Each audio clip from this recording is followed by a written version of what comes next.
Greetings and welcome back to room 303 in Senior English A, and we turn now in our MyPerspectives volume to page 730 and following. We're working now with beads from a history of the English church and people. Now we're finishing our study of Beowulf, the Anglo-Saxon literature, and we turn now to Bede. Let's introduce ourselves to this writer on page 730. Notice first of all your dates, 673 to 735. Born near the monastery of St. Peter, St. Paul at Jarrow in Northumbria, now northeast England. He was sent to live in the monastery at the age of 7, was ordained a deacon at 19, became a priest at 30. Bede rarely left the monastery and followed a strict daily schedule of prayer, study, teaching, and writing. During his lifetime, he completed more than 60 books on religious and scientific topics, most of which have survived to the current day. Few writers give us the insight that Bede can give us of this time period that we've been studying called the Anglo-Saxon period. Let's look at the background information on page 731 that will introduce us to a cutting from a history of the English church and people. Although the majority of people in Bede's day were illiterate and written records were scarce, Bede had access to books and documents as well as contact with other learned monks through his monastery. Using these sources, he was able to write a history of Britain. Bede hoped to reach a larger world of readers for his work, the church to which he belonged and the Roman civilization in which he participated. Bede wrote his account of Britain for such readers, starting with the basics. Do notice, and this is what good readers do, we're teaching obviously, I'm very happy that you're learning about Bede, but we're also trying to learn to become better readers. Notice that we have a heading on page 731, the situation of Britain and Ireland, their earliest inhabitants, and then we'll have the reading itself of 4 paragraphs. But notice the paragraphs are somewhat lengthy. We're going to read, we're going to take notes as we go, and then of course we'll come back to work levels 1, 2, and 3.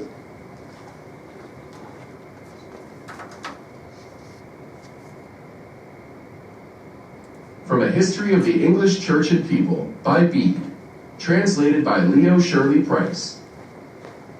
The situation of Britain and Ireland, their earliest inhabitants. Britain, formerly known as Albion, is an island in the ocean, facing between north and west, and lying at a considerable distance from the coasts of Germany, Gaul, and Spain, which together form the greater part of Europe. It extends 800 miles northwards and is 200 in breadth, except where a number of promontories stretch farther, the coastline round which extends to 3,675 miles. To the south lies Belgic Gaul, from the nearest shore of which travelers can see the city known as Rutubi Portus, which the English have corrupted to Reptacester. The distance from there across the sea to Gesoriacum, the nearest coast of the Morini, is 50 miles, or, as some write it, 450 furlongs. On the opposite side of Britain, which lies open to the boundless ocean, lie the Isles of the Orcades. Britain is rich in grain and timber. It has good pasturage for cattle and draft animals, and vines are cultivated in various localities. There are many land and sea birds of various species, and it is well known for its plentiful springs and rivers abounding in fish. There are salmon and eel fisheries, while seals, dolphins, and sometimes whales are caught. There are also many varieties of shellfish, such as mussels, in which are often found excellent pearls of several colors: red, purple, violet, and green, but mainly white. Cockles are abundant, and a beautiful scarlet dye is extracted from them which remains unfaded by sunshine or rain. Indeed, the older the cloth, the more beautiful its color. The country has both salt and hot springs, and the waters flowing from them provide hot baths, in which the people bathe separately according to age and sex. As St. Basil says, water receives its heat when it flows across certain metals and becomes hot and even scalding. The land has rich veins of many metals, including copper, iron, lead, and silver. There is also much black jet of fine quality, which sparkles in firelight. When burned, it drives away snakes. And like amber, when it is warmed by friction, it clings to whatever is applied to it. In old times, the country had 28 noble cities and innumerable castles, all of which were guarded by walls, towers, and barred gates. Since Britain lies far north toward the pole, the nights are short in summer, and at midnight it is hard to tell whether the evening twilight still lingers or whether dawn is approaching. For in these northern latitudes, the sun does not remain long below the horizon at night. Consequently, both summer days and winter nights are long. And when the sun withdraws southwards, the winter nights last 18 hours. In Armenia, Macedonia, and Italy, and other countries of that latitude, the longest day lasts only 15 hours, and the shortest 9. At the present time, there are in Britain, in harmony with the 5 books of the divine law, 5 languages and 4 nations: English, British, Scots, and Picts. Each of these have their own language, but all are united in their study of God's truth by the 5th, Latin, which has become a common medium through the study of the Scriptures. The original inhabitants of the island were the Britons, from whom it takes its name, and who, according to tradition, crossed into Britain from Armorica and occupied the southern parts. When they had spread northwards and possessed the greater part of the islands, it is said that some Picts from Scythia put to sea in a few longships and were driven by storms around the coasts of Britain, arriving at length on the north coast of Ireland. Here they found the nation of the Scots, from whom they asked permission to settle, but their request was refused. Ireland is the largest island after Britain and lies to the west. It is shorter than Britain to the north, but extends far beyond it to the south towards the northern coasts of Spain, although a wide sea separates them. These Pictish seafarers, as I have said, asked for a grant of land to make a settlement. The Scots replied that there was not room for them both, but said, "We can give you good advice. There is another island not far to the east, which we often see in the distance on clear days. Go and settle there if you wish. Should you meet resistance, we will come to your help."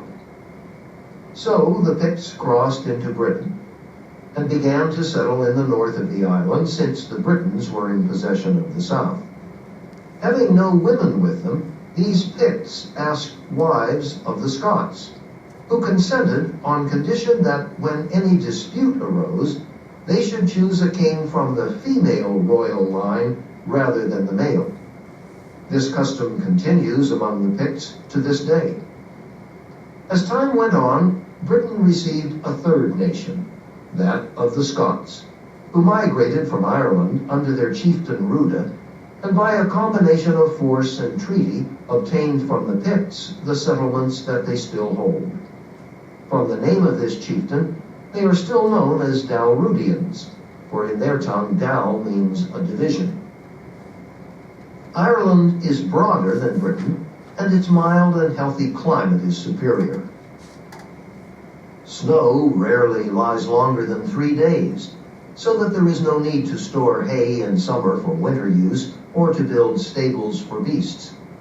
There are no reptiles, and no snake can exist there.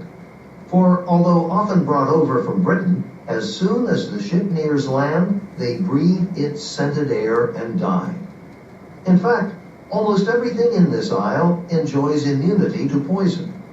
And I have heard that folks suffering from snakebite have drunk water in which scrapings from the leaves of books from Ireland had been steeped, and that this remedy checked the spreading poison and reduced the swelling. The island abounds in milk and honey, and there is no lack of vines, fish, and birds, while deer and goats are widely hunted. It is the original home of the Scots, who, as already mentioned, later migrated and joined the Britons and Picts in Britain. There is a very extensive arm of the sea which originally formed the boundary between the Britons and the Picts. This runs inland from the west for a great distance as far as the strongly fortified British city of Alquith. It was to the northern shores of this firth that the Scots came and established their new homeland. Now, one of the things that makes this reading interesting for us is that it is really, as you see at the top of 731, this is a history.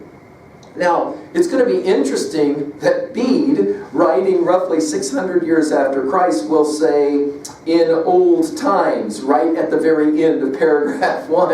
In other words, let me tell you about the history prior to what we think of as a really long, long time ago. Notice that in this reading, we begin with geography, right? We're going to tell a little bit about the way the world works. I mean, think about this for a moment just from 3b, personal reflection. We have the ability to have pictures of our world globe from outer space. We can go to any number of sites to be able to look at detailed maps of all of the world. But in the time that Bede's writing, most people have no idea about the geography where they live. In fact, most people live and die within 10 miles of where they were born. They see nothing of the world. So we're obviously dealing with a different time, and so you got to have a bit of geography. They do talk about the hot baths. We, of course, know a little about this. And the 28 noble cities in old times. Then we talk about the weather, the summer and the winter in paragraph 2. Then in paragraph 3, we talk about all of the languages, and more particularly, the 5 languages of the 4 nations. Then for the rest of the reading, we talk about Ireland and Scotland. It is, of course, interesting that in the 3rd paragraph, having no women with them, these Picts asked wives of the Scots, who consented on the condition that when any dispute arose, they choose a king from the female royal line rather than the male. This custom continues among the Picts to this day. And then finally, talking about Ireland, notice no snakes exist, no poison, it's a land of milk and honey, the Emerald Isle as it will later be known as, and of course all kinds of rumors and mythologies will build and grow from the island that we today call Ireland. Well, there's your reading of Bede. The power, of course, of this, in terms of giving us a perspective, is again to go back to that notion that the stories that we tell and retell define who we are. And Bede is going to help us today to know how back long ago, already, the identity of Britain is beginning to be developed. I hope that this will lead you to more readings of Bede, this wonderful, wonderful author. Thank you.